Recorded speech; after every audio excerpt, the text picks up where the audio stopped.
Welcome to the Tower Yoga Podcast, where we dive deep into the heart of yoga and community. Come along with us as we explore the transformative power of yoga, share insights, and inspire one another on this journey of life. I'm Kellee Williams, and I'm your host and the co-founder of Tower Yoga. Thank you for joining our yoga community.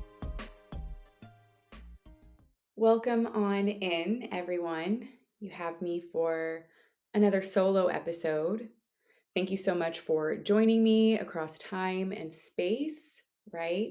Here and now, wherever here and now is for you. You might be driving your commute home. You might be cleaning up around the house. You might be on a walk. So whatever you're doing, thank you for allowing me to be with you and speak to something that I find wildly interesting and inspirational in my own life. Dharma.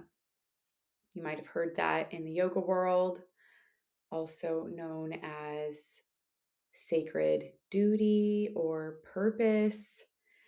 It really is about finding out who you are at your essence and then being that or doing that on purpose. So it's like going from realizing that you exist to realizing that you exist on purpose. So it's a big topic. I I first heard the word Dharma when I was in elementary school because my mom watched a show on TV. I don't even remember what network it was on, and it was called Dharma and Greg. So I don't know if anyone out there remembers this show, but it was a show about this couple. The wife's name was Dharma, and she came from these like hippie parents. And the husband's name was Greg, and he came from kind of some snooty parents. And Dharma was a yoga instructor. I remember thinking that was really cool. And she was also a dog trainer. And the husband was an attorney or a lawyer, something like that in like the legal world. And so they came from these really different backgrounds, and they somehow, through the power of love and devotion, found a way to like make it work. So it was really funny. It was like those like typical shows that time with like the laugh tracks and all that kind of stuff. But I always remember that even though I was younger and I didn't understand every single discussion, or I didn't really know what was going on. I liked the energy of the show. So I always tried to like sneak in and watch that with my mom if she was watching it.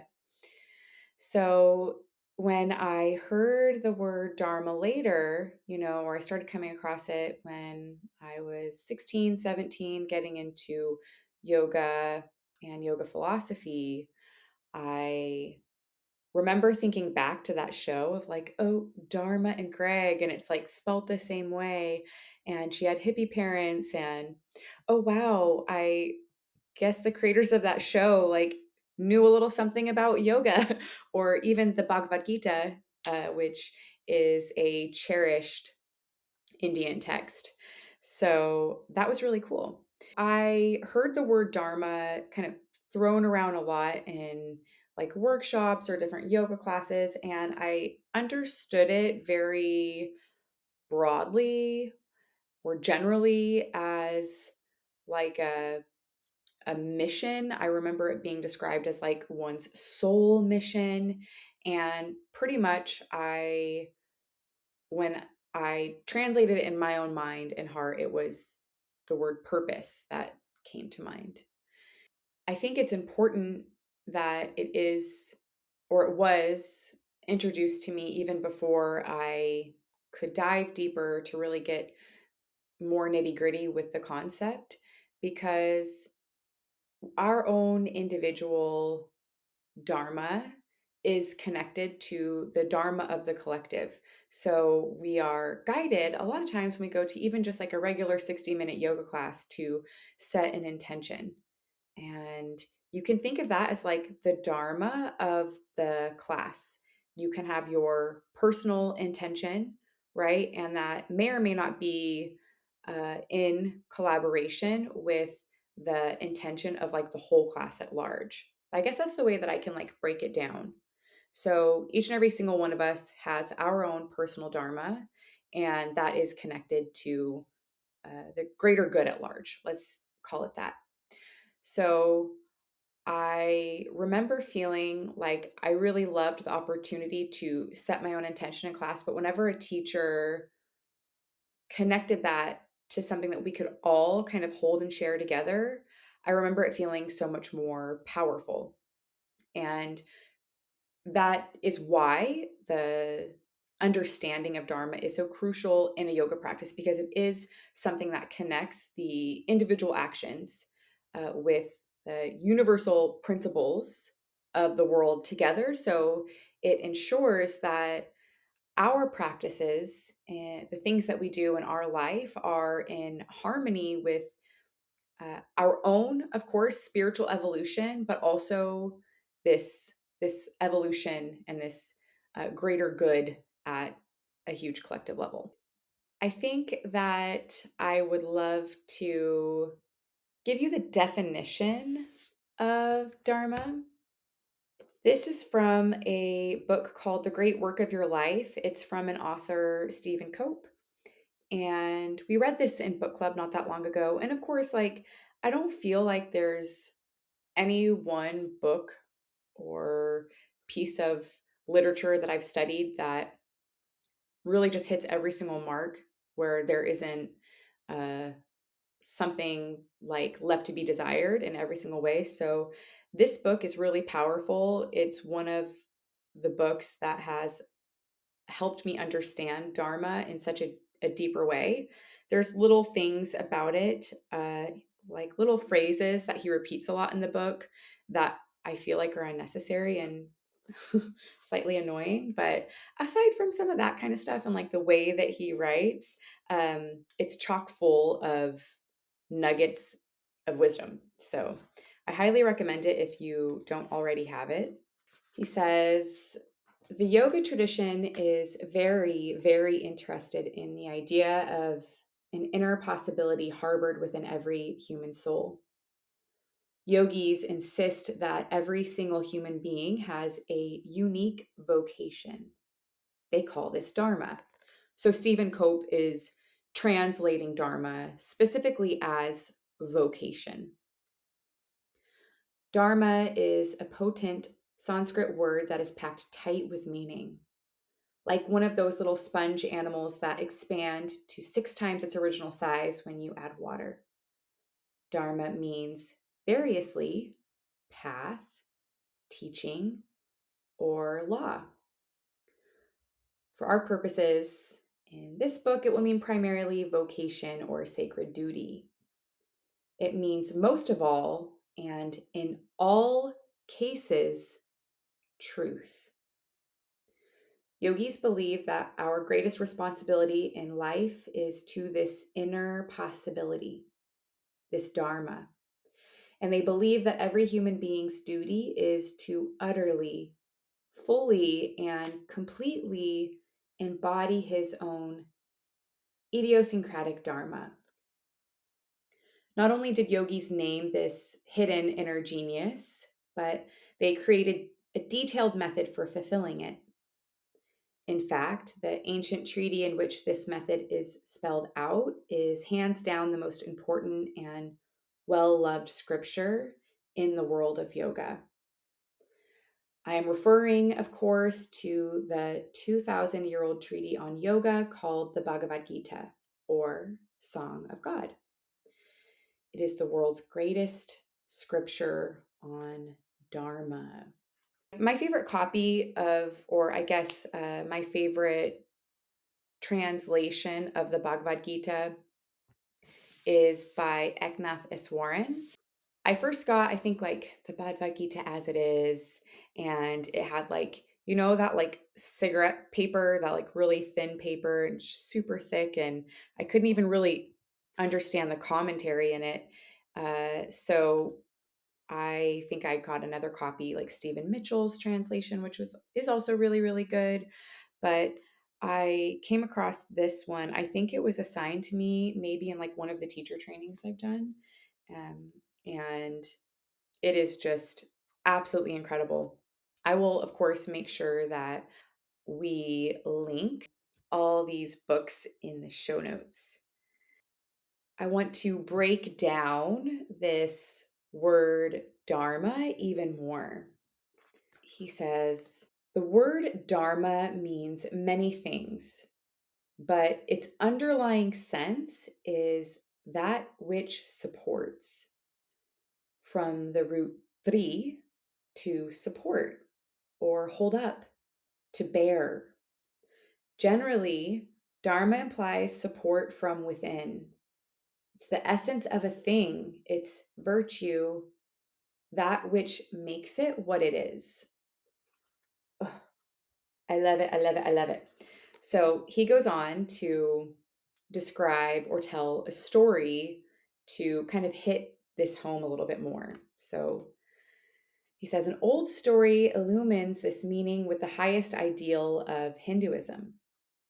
A sage seated beside the Ganges notices a scorpion that has fallen into the water. He reaches down and rescues it, only to be stung. Some time later, he looks down and sees a scorpion thrashing about in the water again. Once more, he reaches down to rescue it, and once more, he is stung. A bystander, observing all of this, exclaims, Holy One, why do you keep doing that? Don't you see that that wretched creature will only sting you in return? Of course, the sage replies. It is the dharma of a scorpion to sting, but is the dharma of a human to save. Ugh, I love that. I love that for so many reasons. And breaking down, this, that's more of breaking down the concept.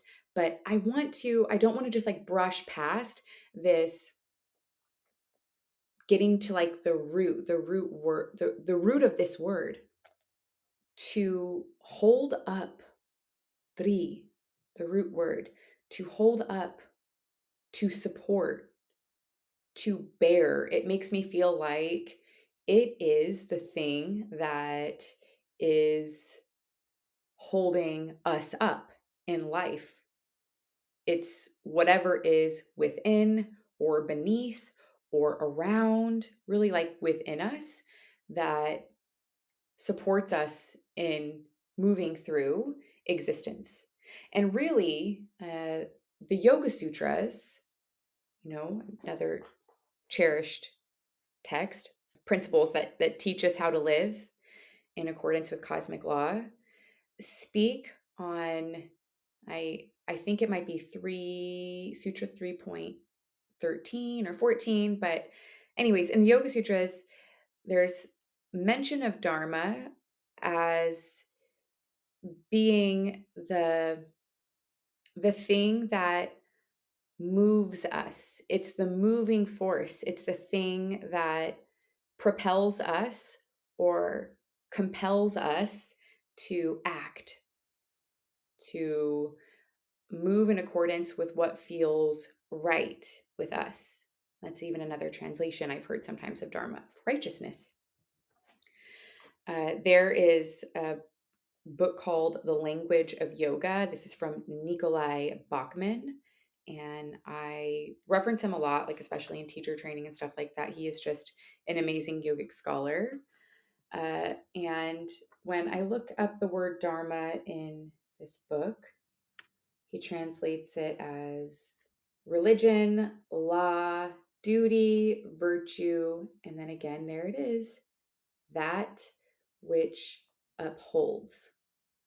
Now, the religion piece, like even me, is like, whoa, because I don't think that you have to be religious per se to not only understand, but embrace and live Dharma. But there is a worldview in which yoga holds that there is a creative or a universal intelligence that connects all of existence. There is one truth, but people call it by many, many names. And so you can call it God, you can call it Krishna, you can call it Allah, you can call it love with a capital L, you can call it nature, you could just call it truth, reality as it is, if you want to keep it like that. And that's cool, you know? But yoga does hold that worldview because we have an ego, and it's great because ego, as it's translated, is the doer. And we have to have that part of ourselves in order to act and do in life. But when that isn't held in balance and in honor of something greater, that doesn't have to be better, but just something bigger than our own individual motivations, then chaos kind of ensues, right? Disorder, disconnect, and just dissonance in general. There is something important there in connection with Dharma because our Dharma isn't just about ourselves, and it is also always in consideration of the greater good.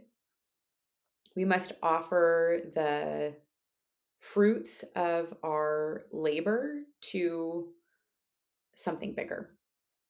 That's a little, I guess, backstory of where Dharma comes from, why it's important in yoga, what it means. There's more about personal Dharma that I kind of want to get into. And this is a quote from the Bhagavad Gita, and we actually put it in our teacher training manual. It is better to live your own destiny imperfectly than to live in imitation of somebody else's life with perfection.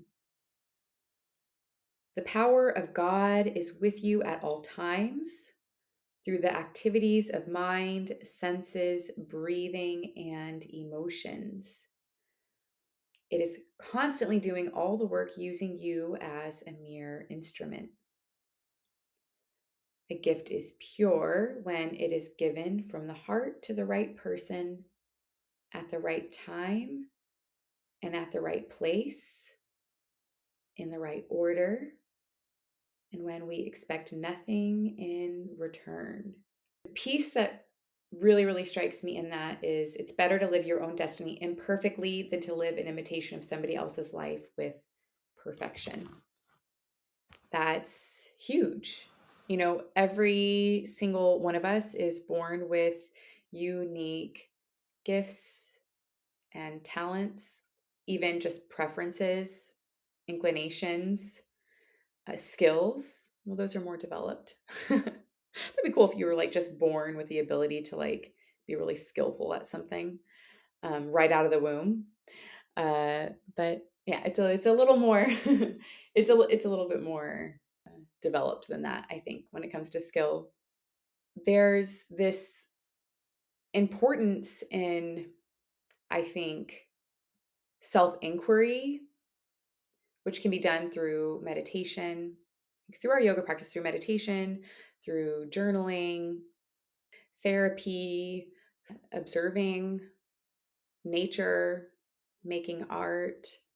There's a lot of things that we can do that help us introspect and can give us little clues and signs into what lights us up and what inspires us to like really move or take action with or towards the things that are the most inspiring to us.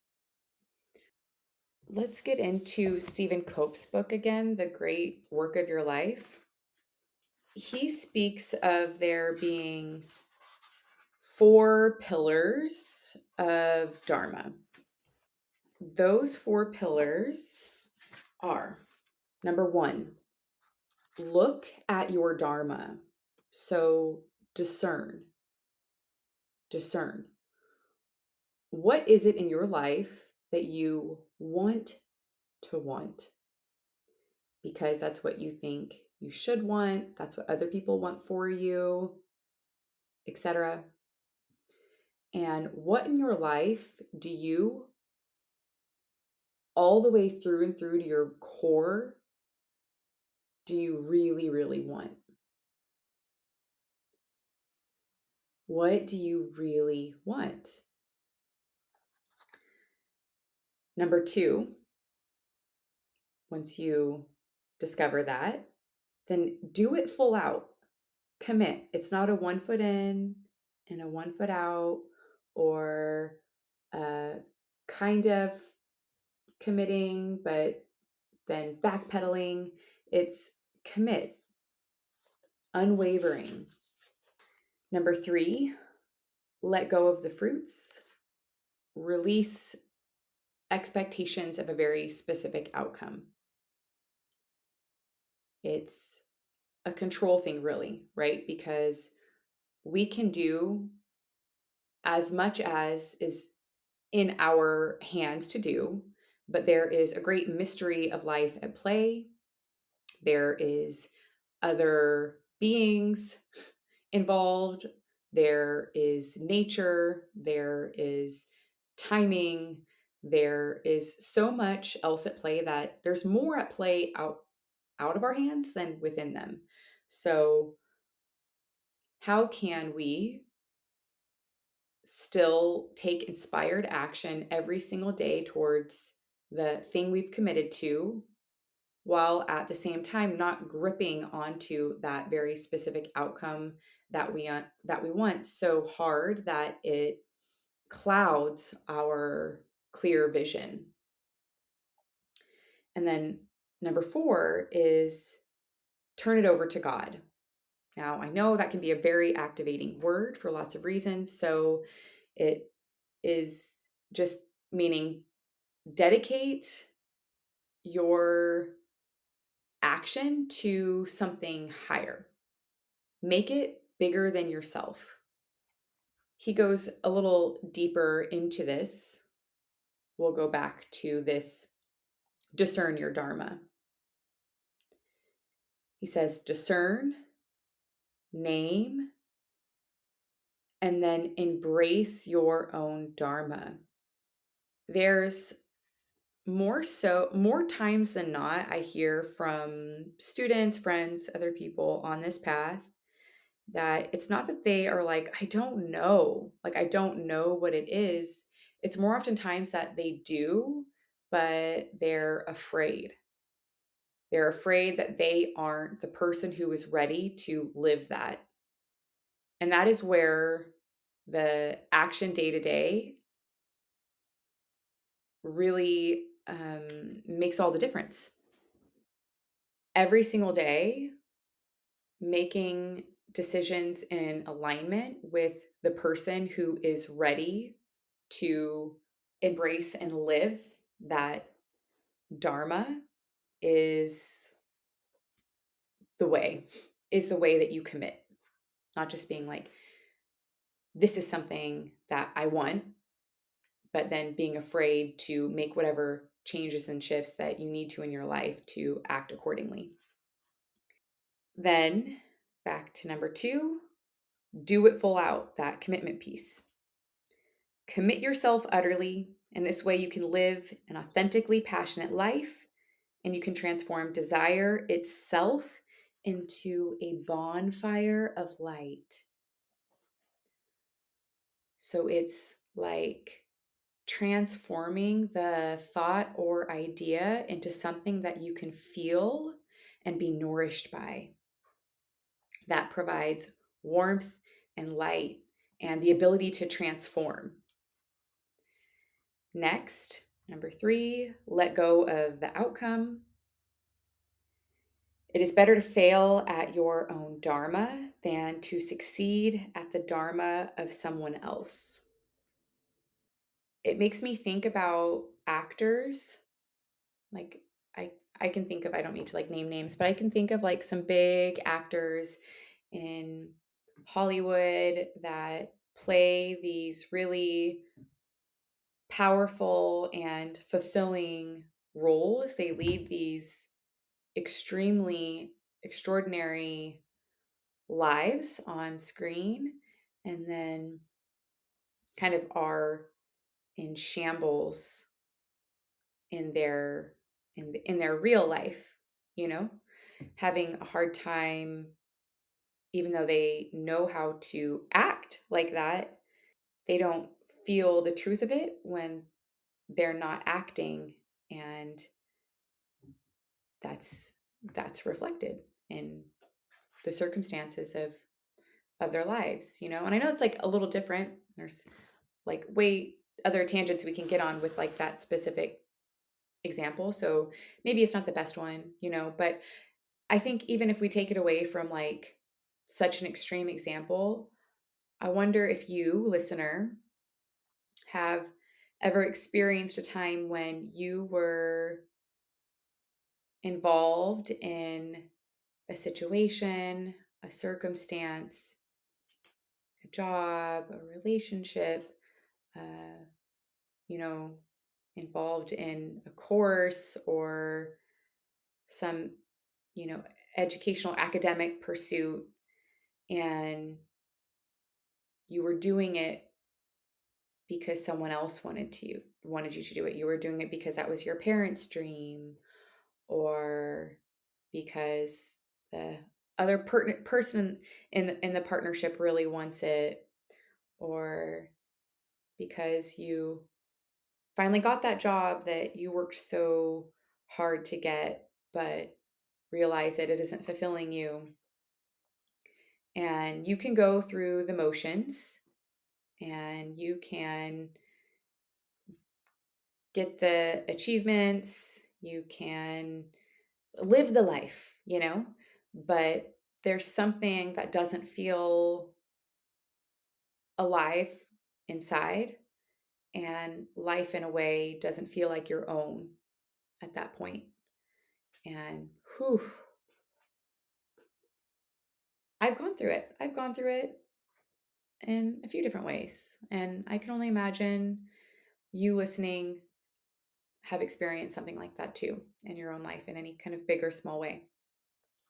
So, finally, number 4, turn your actions over to something higher. He says, all true Dharma is a movement of the soul back to its ground. All true Dharma is a movement of the soul back to its ground. Oh my gosh. Yeah, I just had to say that again because let that land. Wow. Wow. So powerful. All true vocation arises in the stream of love that flows between the individual soul and the divine soul. We all come from something, somewhere. Again, I've referred to it already in this episode as a mystery. And at the highest, it is very mysterious and mystical. This pull to be back in full union with it is so strong for me. So strong. And it's because of this path of yoga that I've been on. It's because of the studying of the yogic philosophy that I didn't grow up with all the same terminology. I didn't grow up with the Bhagavad Gita that you might have if you're Indian. And, you know, I didn't grow up terribly, it's a kind of a weird word to use, but I didn't grow up very religious either. I went to church with my grandparents. My parents went for a little bit, but there wasn't a lot of like religious terminology or uh, conversations in the household to anchor around, morals and just a bigger reason for existing. And so through the process of, I guess, borrowing some of this languaging and these stories, understanding in my personal life, the more I dig, the deeper it goes. It's wild. It's probably why I'm talking about Dharma in general, because you teach what you most want to learn. And I most want to learn about this very organic and pure pull that I have acknowledged within myself of merging, of yoking, not just body and mind, which is something you hear a lot about the like definition of yoga, but yoking this individual self with the greater intelligence. Those are the full 4 pillars. Later in this book from Stephen Cope, he quotes Thomas Merton. He says, "Every man has a vocation to be someone, but he must understand clearly that in order to fulfill this vocation, he can only be one person, himself." So this quote's wisdom is at the very, very heart of Dharma. It's like, when we're little, if we're lucky, I don't know lucky, but it's an encouraging thing. And we have people around us, usually adults, right, saying, you can be anything you want to be. That's so expansive and that's so great. But really, from this perspective, is you can't be anyone you want to be. And in the Bhagavad Gita, Krishna tells that to Arjuna. And Arjuna represents us. Krishna represents higher consciousness. Krishna says, Arjuna, you can't be anyone you want to be. Your Dharma is that you are a warrior and it is time for battle, and you mustn't tremble now before your sacred duty. So yeah, it's like, oh, hate to burst your bubble, but you can't actually be just anyone you want to be. But you can, however, be utterly and fully yourself in this lifetime. It takes that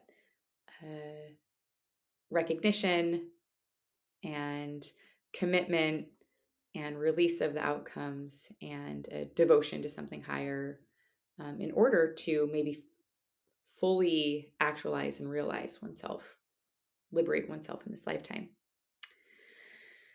So that begs the question, how do we discern our Dharma?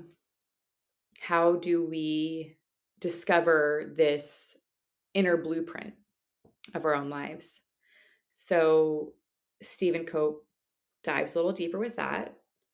So the discernment of Dharma, because I think that this is what like trips me up and most people I talk to the most, because I think there are examples that we can turn to that even in this book, he talks about like historical examples, for instance, Gandhi. And he lived a life where he was really in alignment with his Dharma.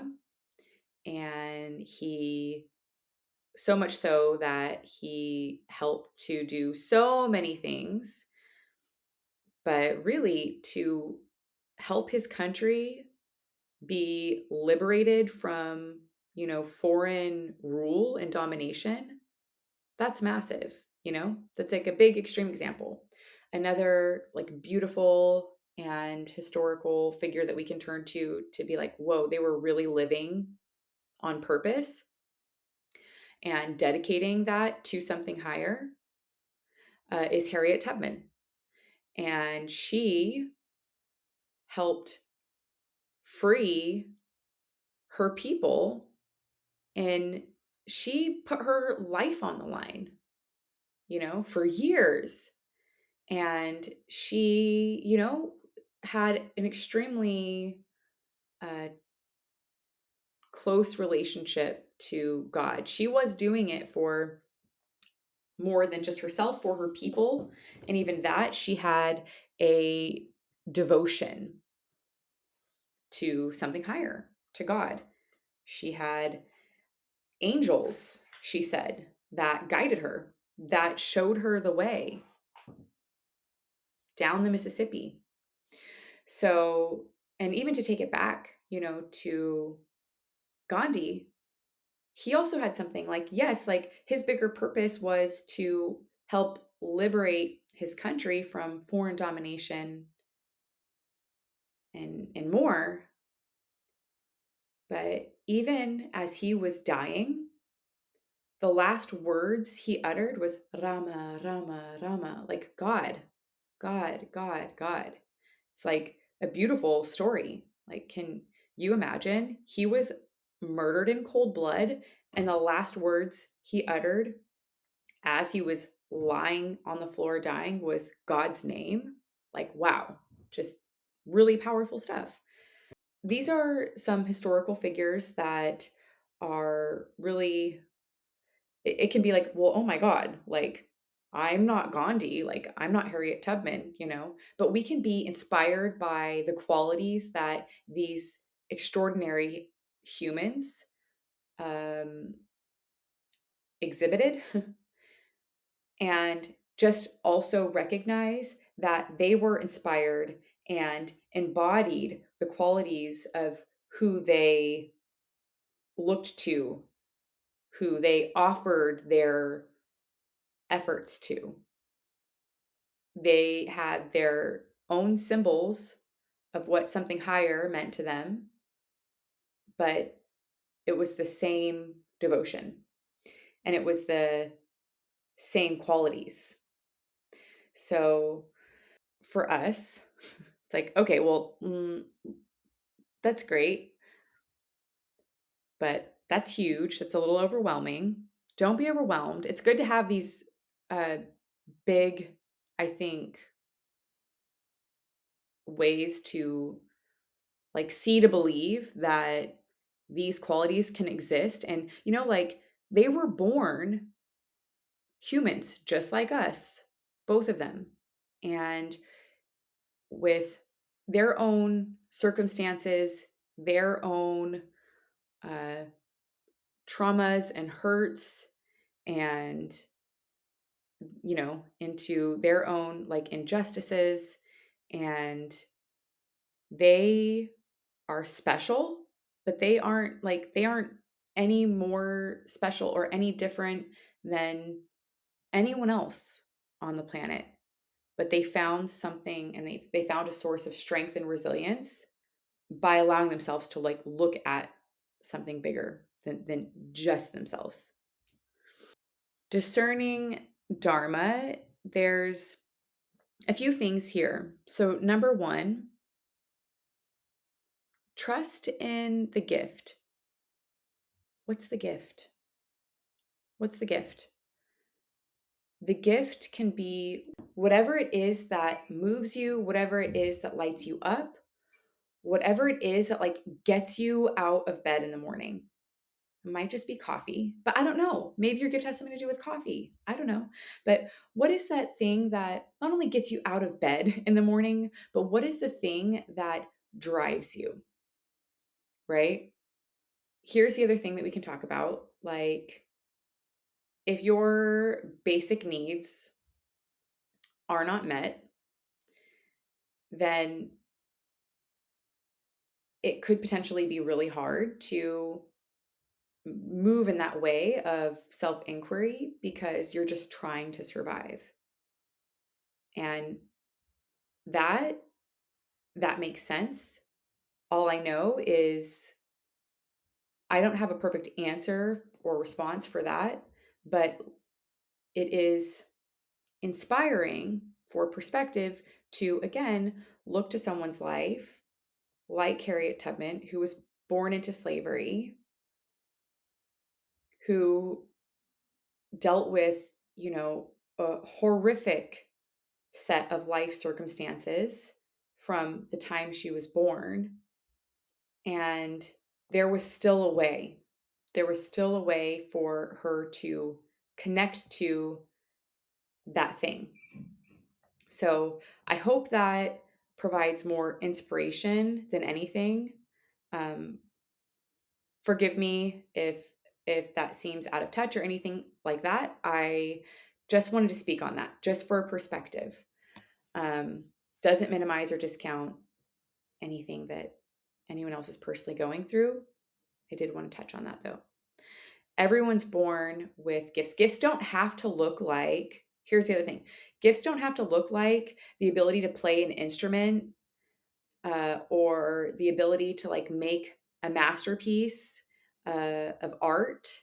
A gift doesn't have to be like, you don't have to be a brain and like be a mathematician.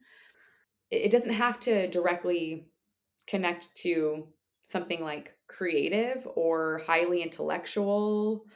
A gift can be your ability to listen. Your gift can be your connection to the earth and the planet. Gifts can look so many different ways. Your gift can be in those that you serve. Your gift can be in your abilities, whatever that looks like. Number two, think of the small as large. So, what size of life does your Dharma require? If your Dharma is gardening, let's say that that's part of your Dharma. And also, like, we can have a lot of, we don't just have like one Dharma, we can have a lot of dharmas in our lifetime. Maybe we have this big, huge, overarching one, but like on the day to day, if we break it down, we can break it down to like separate little things. Dharma is a choice. Dharma happens moment to moment. I'll say that again. Dharma is a choice and Dharma happens moment to moment. So, but say your Dharma or part of your Dharma is gardening, but you end up going to school. Let's use this example from the beginning of like you go to law school and you become a lawyer and you're really successful and you have your own firm and you have a lot going on. And when you do have time off, like you need to like rest or just go on vacation and just enjoy all like your hard work. And all of a sudden you realize you haven't been gardening. You haven't had time to garden. You maybe worked so hard and made so much money. You got a penthouse that doesn't have a yard. Here, just like humor me. Do you follow? Can you hear what I'm saying? Is you might have set yourself up in such a way that you're going through this thing and then all of a sudden it's like, hey, there's this thing that I'm really connected to that lights me all the way up like a freaking Christmas tree. And I have built a life around me where I don't have time to tend to it. I don't have time for it. Then there's something like missing. So you've built your life too big, or maybe even just like too different than what is required and necessary for your Dharma. And, it can like work in the other order too. That's just one example. What size of life does your Dharma require? Does it require you to make tons of money? Maybe it does. Maybe part of your Dharma is really um, working with like a lot of charities and like getting clean water to like developing nations and all these kinds of things. And it's like, hey, like you will need to build a life where you are lucrative, where you bust your butt and make tons of money to help distribute that to those less fortunate. So that's what I mean. It could go all kinds of different ways there. What size of life does your Dharma require? Listen for the call of the times. And this is how like the personal, I think, merges or connects more with the collective Dharma. The soul's evolution to like the greater good at large, and listening for the call of the times, contribute to the common good by responding to the need of the moment. So, what is the moment in time that you find yourself existing within? What is required? What's needed? What action are you resourced enough to take and follow? It's a really kind of like far out concept, one that I'm really like holding a lot. And I do it in small ways with the studio because I have my personal desires with it, but I'm responding to a community and members. And ultimately, like, yes, like it's Jameson and I, it's our studio, but we are here in service to the community. And so it is important to honor like what's in our heart to offer, but also listen to the community at large and what's being requested, what's being responded to or not, and pivoting and making decisions based on what feels is being asked for by the community. So it's not like we completely disregard our own heart and desires on like what we're offering, but we hugely are looking to what's going on in the community to figure out how to offer the best way we know how, to meet the needs of the community at large. That's one little example. What are the times asking for? I think in a world and in a country such as ours, but in a world in general, honestly, the whole world stage, there's lots of stuff going on. And there's a lot of polarity, and there's a lot of binary thinking. And there's a way in which it's like, okay, this is interesting. So, uh, based on this, how do we see that affecting the world and humanity? And based on that recognition, what's the ask? What's the call? How can I help based on my understanding, my ability to comprehend, my resources, my energy, right? These are good questions to ask. Really good questions to ask. Getting back to this idea of a gift, I have shared this quote many times in my yoga classes and workshops and things like that, but I just feel like it is one that I can't get enough of, and I want to share here because I feel like it's very relevant to Dharma. This is from Bill Plotkin. It's from a book of his called Soulcraft. He says, "There is so much more to who you are than you know right now. You are indeed something mysterious and someone magnificent. You hold within you, secreted for safekeeping in your heart, a great gift for this world. Although you might sometimes feel like a cog in a huge machine, that you don't really matter in the scheme of things, the truth is that you are truly eligible for a meaningful life, a mystical life, a life of the greatest fulfillment and service. To enter that life, you do not need to join a tribal culture or renounce your religious values. You do not necessarily need to quit your job, sell or give away your home, or learn to eat only vegetables. You do, however, need to undertake a journey as joyous and gratifying as it is long and difficult.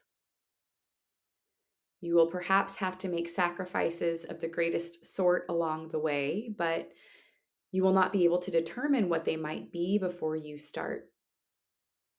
Nonetheless, to put things in proper perspective, please remember that at no point will you be asked to sacrifice any social roles, material objects, or self images that you won't lose anyway at the time of your final breath. Something at your core prays you won't reach that moment without having courageously embarked years earlier upon the mystical journey of the soul. The mystical journey of the soul. So huge. Really, really huge. And I feel like the living your Dharma is that journey.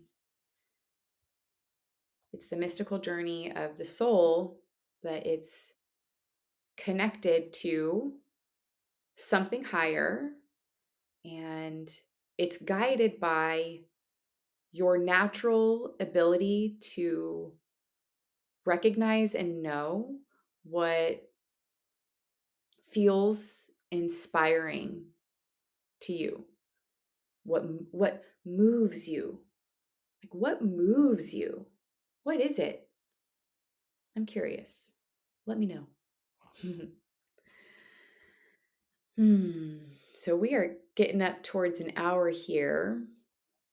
I guess in closing, I just want to address like any misunderstandings of Dharma. Maybe not all of them, but one, I think a lot of people think, like, is it predetermined or do I have the free will? And like I mentioned, it's not like you can't necessarily be whoever you want to be, but like you can only be yourself. I think can seem like, oh, like what? Like, well, how do I know what I meant to be? Right? You can do whatever you want. Like, you can use this life however you want. It's yours while you have it. And yeah, can you live just a perfectly fine life without having to go through all of this like existential way of like thinking and being and orienting in the world? Like, yes, yes, yes, yes, absolutely.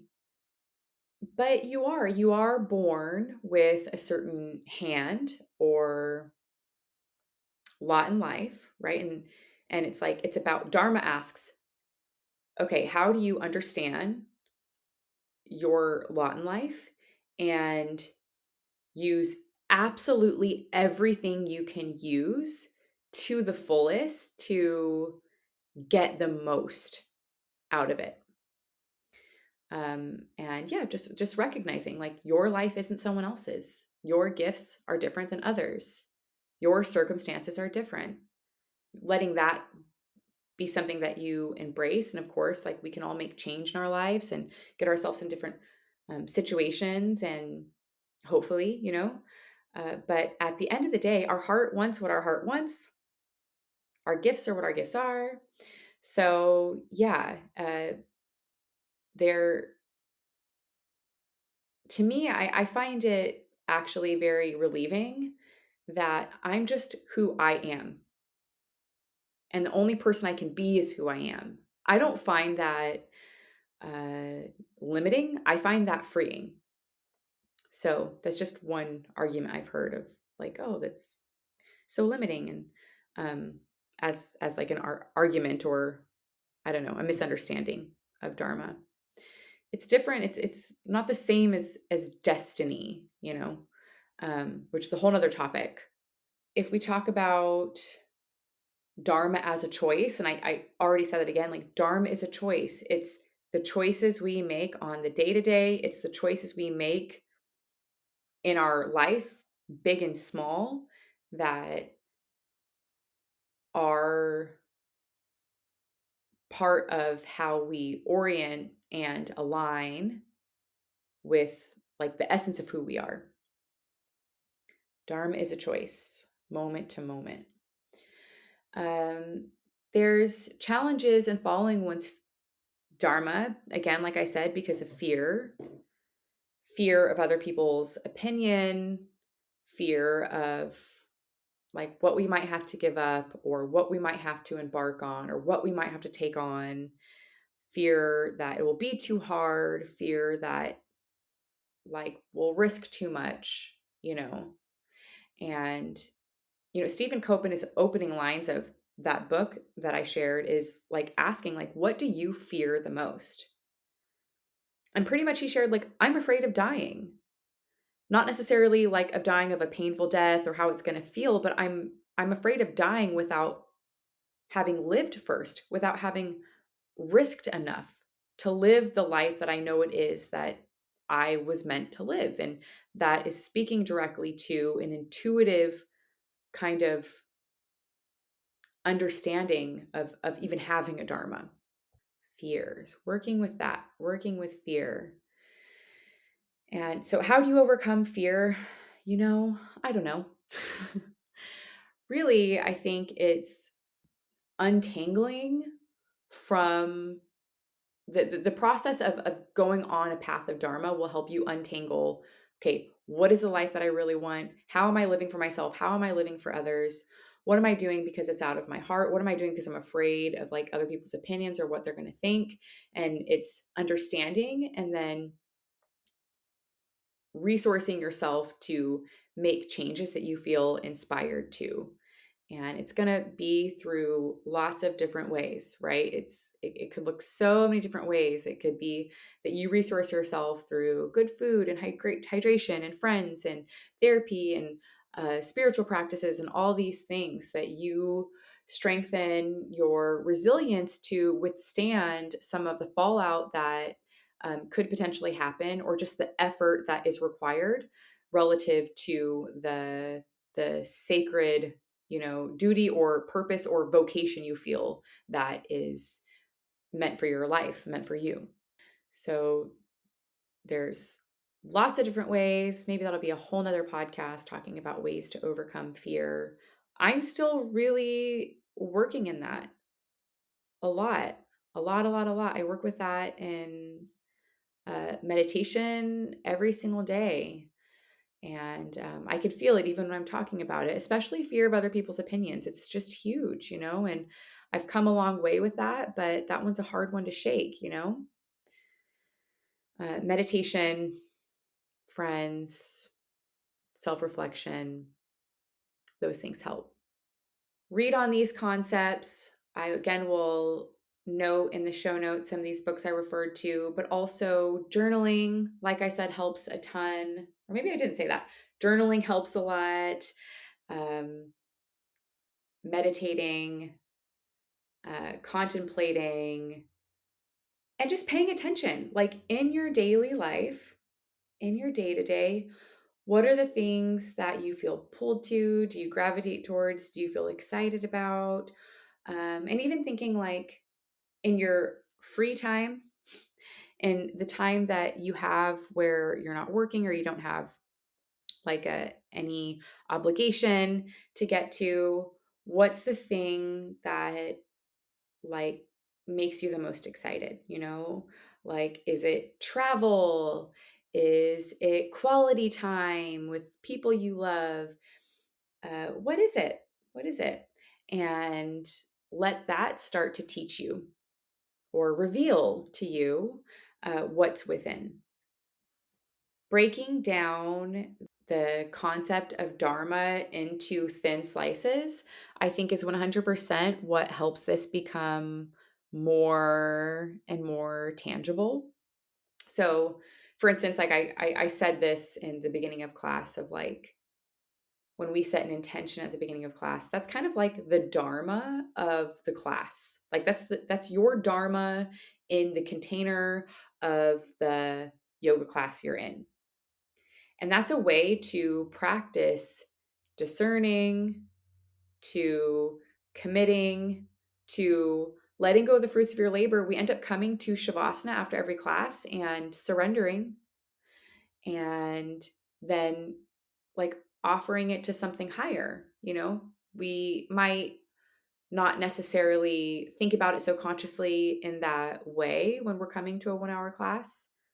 Your teacher might. I am, at the end when we come together with our hands in Anjali Mudra and we like close the container together, I'm definitely like, hey, and like, may any benefits that were developed or gained through this practice that we all did together, may they be offered for the greater good, not just the people within these walls of our community and beyond. So that's just like a really cool way to observe Dharma in like a thin kind of slice. And then you could even take that into the whole rest of your day of like, okay, what is like my purpose for today? And then I want to be on purpose all day with it. I want to be on my purpose. So that's a cool way, I think, to start developing almost like a muscle memory in your body, to letting your mind kind of wrap around like the concept. And then over time, we have built enough foundation to expand and consider what that might mean at like a bigger and bigger and more zoomed out level. Whew. I could just talk about this for like more and more and more and more hours, but I encourage you to explore your own Dharma. Let me know if you see me, or by uh, leaving us a rating and review if you gleaned anything from this. And if you have any thoughts to share, I'm open to hearing. All right. Thank you so very much. Thanks again for listening in and joining our yoga community. If it so resonates, please share this episode with a friend. Remember, the inner light of awareness within me honors the inner light of awareness within you. Until next time, stay grounded, stay present, and keep flowing with grace.